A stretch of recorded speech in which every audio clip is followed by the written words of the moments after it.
Good morning student. अपन अपनी साहित्य की क्लास में सरयू बुक का चैप्टर पढ़ रहे हैं सूर्यकांत त्रिपाठी निराला जी। तो उनका अपन पढ़ रहे हैं, जो पद है वो है राम की शक्ति पूजा। रामायण का एक पद का वर्णन है ये, उस समय का जब राम समुद्र के तट पर पहुंच चुके थे और युद्ध करने की तैयारी कर रहे थे। लेकिन उस समय जब उनको ये लगा कि रावण के साथ शक्ति, जो साक्षात स्वरूपा दुर्गा स्वरूप शक्ति है, वो रावण के आह्वान पर उनके साथ युद्ध में उतर गई है, तब उनके मन में विचलन पैदा हो जाता है कि जिधर शक्ति है तो क्या हम उस युद्ध को जीत सकते हैं। लेकिन उनके मन में ये भी था कि जिधर अधर्म है उधर ही शक्ति है, तो ये भी उनके मन को विचलित कर रहा था। तो इस समय उसी पद का अपन वर्णन पढ़ रहे हैं, अपन ने यहाँ तक पढ़ लिया था। तो इसमें राम कह रहे हैं, यहाँ तक अपन ने पढ़ा था कि जिधर अधर्म है उधर शक्ति है। ये बात मेरे मन को बहुत दुख पहुँचा रही है। लेकिन वो कह रहे हैं कि जो मेरे बाण हैं, रावण अधर्मी है और ये अधर्म का खेल है, और मेरे बाणों में वो घातक शक्ति विद्यमान है जो समस्त सृष्टि का सृजन कर सकती है, समस्त सृष्टि का संहार कर सकती है। उसमें पालन की क्षमता भी है और उसके संहार की क्षमता भी है। निहित पतन घातक संस्कृति अपार, इनमें वो शक्ति निहित है जो समस्त संस्कृति के पतन को पतन कर सकती है। तो यहाँ तक अपन पढ़ चुके हैं। इसके आगे का अपन अब पढ़ेंगे। वो ये है, कह हुए भानुकुल भूषण वहाँ मौन क्षण भर। कह, ये जो अपन ने पढ़ा अभी, इसके लिए कहा जा रहा है कि ये कहकर भानुकुल भूषण, भानु यानी सूर्य, सूर्य कुल के भूषण, भूषण यानी सूर्य कुल के, सूर्य कुल के भूषण कौन? श्री राम। वहाँ मौन क्षण भर, ये कहकर सूर्य कुल वंशी श्री राम कुछ क्षण के लिए मौन हो गए। बोले विश्वस्त कंठ से जामवंत, और उनको मौन देखकर, जब राम मौन हो गए तो उनको मौन देखकर अपने आप को विश्वस्त करते हुए जामवंत बोले, जो थे कौन? रीछ सेना में जो थे जामवंत। फिर वो बोलते हैं, रघुवर, हे रघुवर, विचलित होने का नहीं देखता मैं कारण। जब राम को इतना विचलित वो देखते हैं तो वो बोलते हैं कि हे श्री राम, हे रघुवर, मैं आपको विचलित होने का, आपके इतना विचलित होने का मैं कोई कारण नहीं देखता। यानी वो कह रहे हैं कि आप इतने क्यों विचलित हो रहे हैं, मुझे आपके इतने विचलित होने का कोई कारण नजर नहीं आ रहा। हे पुरुष सिंह, तुम भी यह शक्ति करो धारण। वो कह रहे हैं कि हे पुरुष सिंह, पुरुष सिंह का मतलब पुरुषों में श्रेष्ठ, हे श्रेष्ठ पुरुष, तुम भी यह शक्ति करो धारण। इस शक्ति को, जिस शक्ति को तुम रावण की सेना की तरफ देख रहे हो, उसे तुम भी धारण करो। आराधन का दृढ़ आराधन से दो उत्तर। यहाँ देखो, इस लाइन को आप ध्यान से समझो।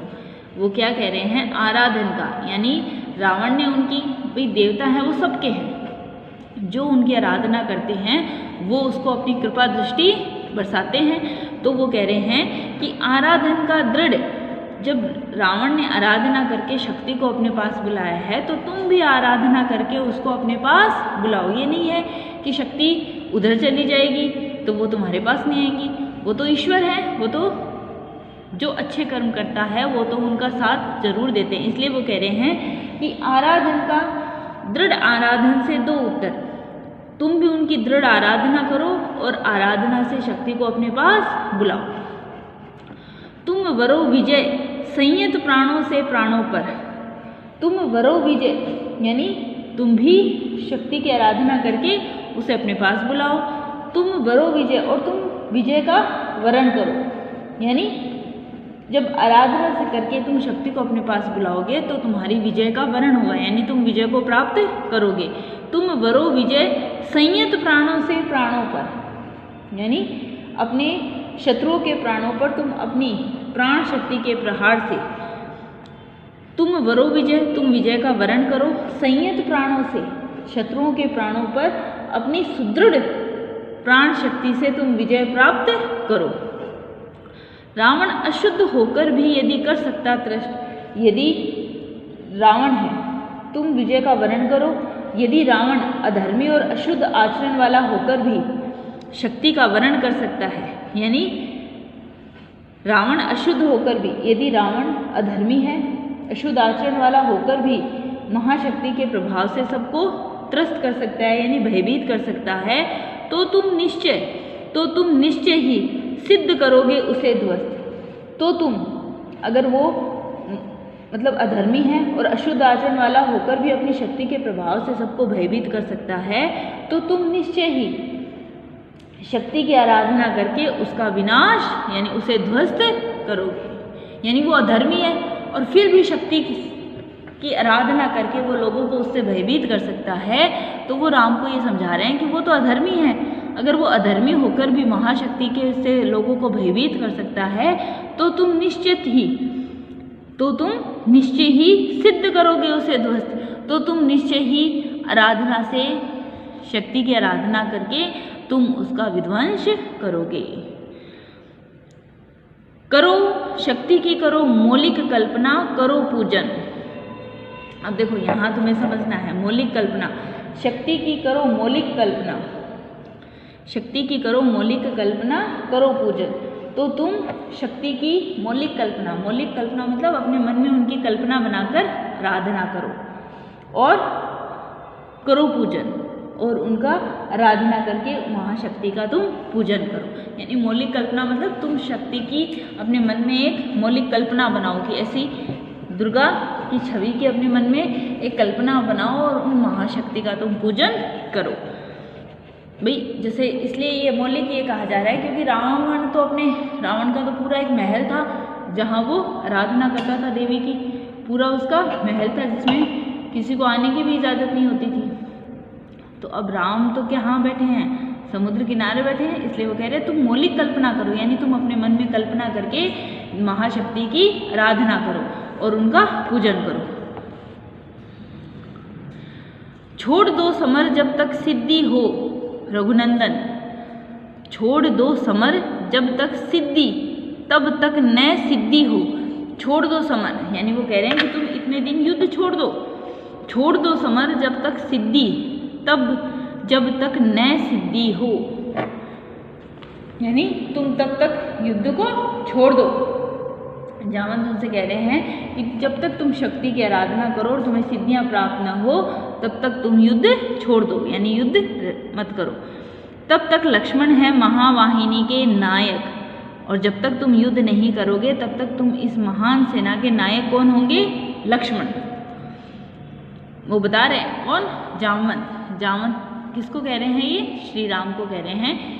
जब राम महाशक्ति को रावण की तरफ देखकर विचलित हो जाते हैं कि जब महाशक्ति उनके साथ है तो फिर क्या अधर्म और क्या धर्म, क्योंकि रावण तो अधर्मी है और अधर्मी होकर भी जब शक्ति उनके साथ है तो फिर अधर्म और धर्म का ये युद्ध ही नहीं रहा, ये किसी नर वानर उनका युद्ध थोड़ी है।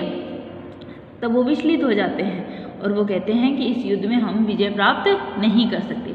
तो राम को ऐसा विचलित देखकर जामवंत कहते हैं कि ईश्वर क्या है, जो शक्ति है वो किसकी है? शक्ति किसी की नहीं है, जो उसकी आराधना कर रहे हैं, जो उनकी आराधना करते हैं वो उन सब की है।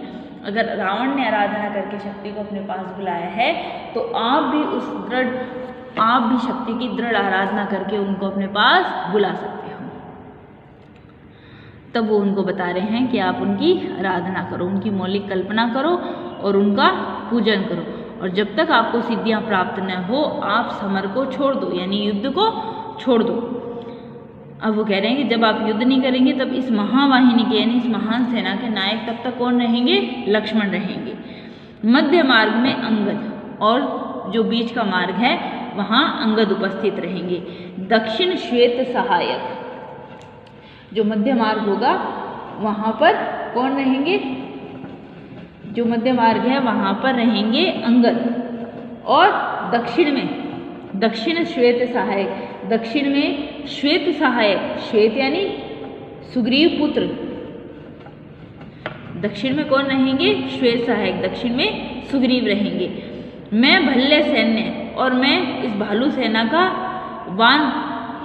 भालू सेना के साथ रहूँगा, वार्म पाश में हनुमान, मेरी जो भालू सेना है और हनुमान जो है, वार्म पाश में हनुमान, जो बाएं भाग में कौन रहेंगे?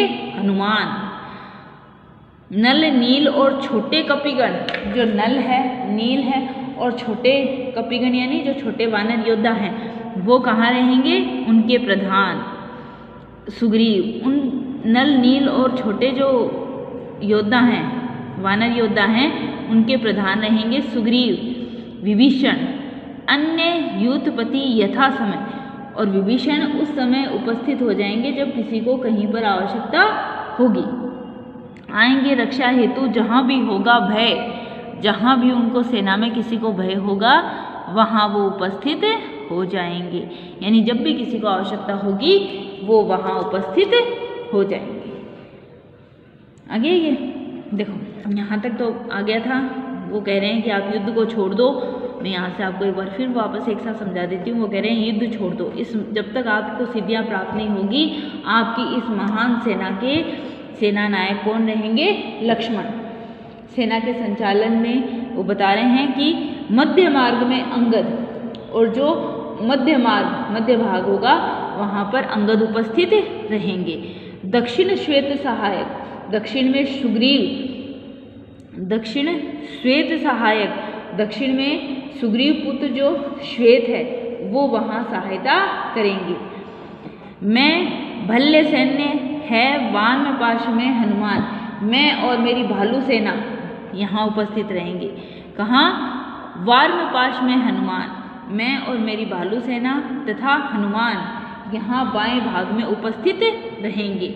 नल नील और छोटे कपिगण उनके प्रधान, नल उसमें नल नील और अन्य छोटे जो वानर योद्धा होंगे एवं उनके प्रधान उपस्थित रहेंगे। फिर सुग्रीव विभीषण वहाँ, सुग्रीव विभीषण अन्य यूथपति यथा समय आएंगे। सुग्रीव और विभीषण, सुग्रीव और विभीषण तथा अन्य जो सेनापति है, यूथपति यानी सेनापति, यथा समय आएंगे रक्षा हेतु जहाँ भी होगा भय, जहाँ पर भी सेना का भय होगा कहीं, वहाँ आवश्यकता हेतु हम उपस्थित हो जाएंगे।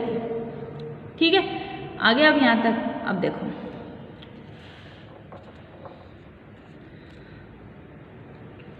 अब वो आराधना कर रहे हैं। अपन ने पढ़ा सुग्रीव ने उनको किसने? जामवंत ने। जामवंत ने श्री राम को आराधना की सलाह दी।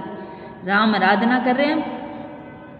अब वो आराधना कर रहे हैं। आराधना करते करते उनका मन है वो एकदम विचलित है। वो उसमें देवी की उपासना कर रहे हैं और देवी के साकार रूप का दर्शन करना चाह रहे हैं। आराधना के समय उनको किसी प्रकार का अन्य कोई और ध्यान नहीं है। यह अंतिम जप, अब वो आराधना करते करते उनका जप जब समाप्त होने वाला है, जो उनका जप है वो एकदम समाप्त होने वाला है, उस समय यह अंतिम जप ध्यान में देखते चरण युगल राम ने बढ़ाया कर लेने को नील कमल। ध्यान से सुनिए, आपके ये चैप्टर सबसे बड़ा भी है। यह अंतिम जप ध्यान में देखते चरण युगल, जप का यह अंतिम समय है, जप उनका पूर्ण होने वाला है और जप का ये अंतिम समय है। ध्यान में देखते चरण युगल, उनको उनके ध्यान में, वो ध्यान मग्न है कौन? श्री राम, और ध्यान में उनको चरण युगल दिखते हैं। चरण युगल मतलब चरणों की दो चरण दिखते हैं, मतलब चरण युगल का मतलब अपने दो ही चरण होते हैं, सबके दो ही पाँव होते हैं, तो उनको चरण युगल दिखाई देते हैं। अब जब चरण दिखते हैं तो राम उन पे पुष्प अर्पित करना चाहते हैं। राम ने बढ़ाया कर लेने को नील कमल, और जो पूजा की जो सामग्री है वहाँ उसमें नील कमल है, और उनको लेने के लिए राम कर बढ़ाते हैं, यानी हाथ को आगे बढ़ाते हैं। कुछ लगा न हाथ हुआ सहसा स्थिर मन चंचल, उनका मन एकदम स्थिर है। उनको देवी के चरण दिखाई दे रहे हैं और उन चरणों की वो आराधना कर रहे हैं। उन पे पुष्प लेने के लिए पुष्प चढ़ाना वो चाह रहे हैं, और उनका जब पूर्ण होने वाला है तो देवी उनको दर्शन दे रही है। देवी के चरण उनको अपने स्थिर मन में दिखाई दे रहे हैं, उनका मन एकदम शांत है। और जब देवी के चरण उनको दिखाई देते हैं तो वो उन चरणों पर पुष्प अर्पित करना चाह रहे हैं। पुष्प अर्पित करने के लिए वो जैसे ही अपना हाथ बढ़ाते हैं, कुछ लगा न हाथ, उनके हाथ में पुष्प नहीं आते। हुआ सहसा स्थिर मन चंचल, उनका मन एकदम स्थिर था, तो जैसे ही पुष्प हाथ नहीं आया उनका स्थिर मन एकदम चंचल हो गया। ध्यान की भूमि से उतरे, खोले पलक विमल, और ध्यान की भूमि से उतरे, उनका ध्यान एकदम देवी के चरणों की तरफ है और वहाँ से उनका ध्यान एकदम भ्रमित होता है। खोले पलक विमल, और वो अपने सुंदर पलकों को खोलते हैं। देखा वहाँ रिक्त स्थान, देखा जब वो देखते हैं वहाँ रिक्त स्थान, जहाँ पुष्प रखे हुए थे, जहाँ पुष्प होने थे, वो स्थान एकदम रिक्त नजर आता है। यह जप का पूर्ण समय, अब ये जप का एकदम अंतिम समय था, देवी उनको साक्षात दर्शन देने वाली थी, तो जप का ये अंतिम समय था और पुष्प अर्पित करने के लिए उनके पास पुष्प नहीं था। जप का पूर्ण समय, ये जप का पूर्ण समय था, यानी जप यहाँ पूर्ण होने वाला था। आसन छोड़ना असिद्धि, और अपने आसन को छोड़कर खड़े होना असिद्धि था। असिद्धि मतलब सिद्धि प्राप्त नहीं हो सकती थी, यानी आसन छोड़कर खड़े होने का मतलब था कि सिद्धि प्राप्त नहीं होगी। भर गए नयन द्रय, भर गए नयन द्रय, द्रय मतलब आंसुओं से, उनके नेत्र आंसुओं से भर गए। दिक् जीवन को जो पाता ही आया है विरोध, दिक्, दिक् यानी धिक्कार है इस जीवन को जो हमेशा विरोध को ही प्राप्त करता आया है, यानी जब भी कार्य पूर्ण होने वाला होता है उनके जीवन में विरोध उत्पन्न हो जाता है। अपने पूरे पीछे के जीवन को वो याद करते हुए, वर्णन करते हुए कह रहे हैं कि धिक्कार है इस जीवन को जो हमेशा ही विरोध को प्राप्त करता आया है। दिक् जीवन को जो पाता ही आया विरोध, धिक्कार है ऐसे जीवन को जो हमेशा विरोध को ही प्राप्त करता आया है। दिक् साधन जिसके लिए सदा ही किया शोध, और धिक्कार ऐसे साधनों का, जीवन के प्राप्त होने वाले ऐसे साधनों का जिनके लिए हमेशा मैंने प्रयास किया और जब भी उनकी आवश्यकता हुई वो मुझे प्राप्त नहीं हुए। जानकी हाय उद्धार प्रिया का हो न सका, अब जब उनको पुष्प नहीं मिल रहा और उनकी आराधना पूरी नहीं होगी, आराधना पूरी नहीं होगी तो शक्ति उनके साथ नहीं होगी, ये सब वो अपने मन में विचार कर रहे हैं, और शक्ति उनके साथ नहीं होगी तो युद्ध में विजय नहीं होगी, और युद्ध में विजय नहीं होगी तो जानकी को वहाँ से लाया नहीं जा सकता। तो ये सब बातें उनके मन में विचार आ रहे हैं और इन विचारों को करते हुए वो अपने आप को धिक्कार रहे हैं। दिक् साधन जिनके लिए सदा किया शोध, धिक्कार ऐसे साधनों का जिनके लिए मैंने हमेशा जीवन में प्रयत्न किया। जानकी हाय प्रिया, हाय उद्धार प्रिया का हो न सका, जानकी के लिए सोच रहे हैं कि उनका उद्धार नहीं हो सकता। वह एक और मन रहा राम का न जो थका, एक और तो उनके मन में ऐसे विचार आ रहे हैं, दूसरी ओर वही मन है जो प्रयास करने से थक नहीं रहा है। जो नहीं जानता दैन्य, नहीं जानता विनय, राम का जो मन है वो कभी दीनता के भाव को स्वीकार करना, यानी अपने आप को लाचार समझना नहीं जानता, नहीं जानता विनय, और ना ही किसी प्रकार की, विनय का मतलब है यहाँ किसी प्रकार की दीनता को, किसी प्रकार की सरलता को जो नहीं स्वीकार करता। राम हमेशा क्या है, प्रयत्नशील रहे हैं, हर चीज के लिए उन्होंने प्रयत्न किया है, तो वो कह रहे हैं कि ना ही तो उनका मन किसी प्रकार से निराश है और ना ही किसी प्रकार के अनुनय विनय को सुनना जानता है। कर गया भेद यह मायावरण प्राप्त कर जय, कर गया भेद, कर गया भेद वह मायावरण प्राप्त कर जय, कर गया वह भेद, एक विचार उनके हृदय को भेद गया, मायावरण, और उस माया के वर्ण को हटा गया, यानी उस माया के आवरण को हटाकर एक विचार उनके मन को भेद गया, मतलब एक विचार उनके मन में आया और माया के आवरण को भेद कर उनका जो मन है वो निराशा के भाव से बाहर निकल गया। यानी राम ये विचार कर रहे हैं, ये सारा अपन ने पढ़ा कि राम क्या कह रहे हैं, राम अपने मन ही मन में विचार कर रहे हैं। जब उनकी आराधना का अंतिम समय है और जब वो माता के चरणों में पुष्प अर्पित करना चाहते हैं तो उनको पुष्प नहीं मिलते, तो उनका हृदय विचलित हो जाता है और वो अपने मन को धिक्कारने लग जाते हैं कि हमेशा मेरे जीवन में विरोध ही आया। जब भी मैंने किसी कार्य के लिए प्रयत्न किया और प्रयत्न हुआ भी, लेकिन कार्य के अंतिम समय मेरे जीवन को विरोध का सामना करना पड़ा।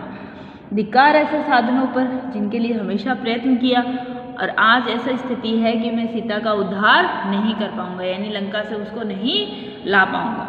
तो वह एक राम अकेले हैं और मन रहा राम का जो न थका, लेकिन राम का मन फिर भी किसी प्रकार से इस थकान का मतलब है कि प्रयत्न से अपने आप को निराश नहीं मान रहा। जो नहीं जानता दैन्य, उनका मन जो है वो कभी दीनता स्वीकार करना नहीं जानता, नहीं जानता विनय, और ना ही वो किसी अनुनय विनय को जानता, यानी किसी के आगे कोई प्रार्थना करना या याचना करना। कर गया भेद वह माया व्रण प्राप्त कर जय, और एक विचार उनके मन में आया जो इस माया के आवरण को हटाकर उनके मन पर विजय प्राप्त कर गया। यानी उनके मन पर विजय का मतलब है कि उनको एक ऐसा विचार आया जो इस निराशा रूपी माया के आवरण को हटाकर उनके मन को विजय की ओर ले गया। वो विचार क्या था, देखो अपन आगे पढ़ते हैं। बुद्धि के दुर्ग पहुंचा विद्युत गति हत चेतन, बुद्धि के दुर्ग पहुंचा विद्युत गति हत चेतन, और एक विचार जो उनके मन में आया वो द्युत गति से, विद्युत गति यानी द्युत गति से कहाँ पहुंचा। जो विचार था उनके मन में वो क्या था, बिजली की गति से, विद्युत गति मतलब बिजली की गति से उस चेतन बुद्धि तक जा पहुंचा। बुद्धि के दुर्ग पहुंचा विद्युत गति हत चेतन, माया के आवरण को भेद कर जो उनका मन निराशा से दीनता पर विजय प्राप्त कर बिजली की गति से उनकी चेतन बुद्धि तक जा पहुंचा। जो विचार था वो उनकी बुद्धि तक पहुंच गया, किस गति से, बिजली की गति से। राम में जगी स्मृति हुए सजग पा भाव प्रमन, राम में जगी स्मृति हुए सजग पा भाव प्रमन। राम की जो स्मृति थी, इतनी देर जो निराशा का भाव उनके हृदय में जगा हुआ था, उसमें स्मृति जग गई और पा भाव प्रमन, और उनका मन प्रफुल्लित हो गया।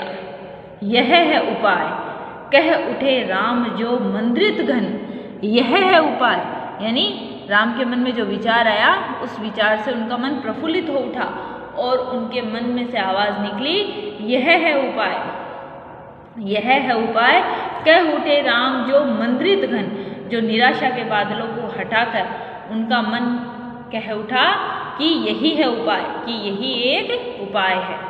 और वो उपाय क्या है अपन पढ़ेंगे। देखो किसके लिए कह रहा है कि जो उनके मन में जो विचार आया उस विचार के लिए वो कह रहे हैं कि यही है उपाय। यह कहकर उनका मन एकदम प्रफुल्लित हो गया। तो आप आज तो यहीं तक पढ़ लो, क्योंकि आगे का फिर अभी होगा नहीं और लंबा हो जाएगा, फिर आप एक साथ कर नहीं पाओगे। तो इसके आगे का और कल क्वेश्चन आंसर हम कल की क्लास में पूरा कर लेंगे। उसके बाद आप इस पूरे चैप्टर के क्वेश्चन आंसर कर लेना। व्याख्या आप यहाँ तक कि आज इसका रिवीजन कर लो, ठीक है।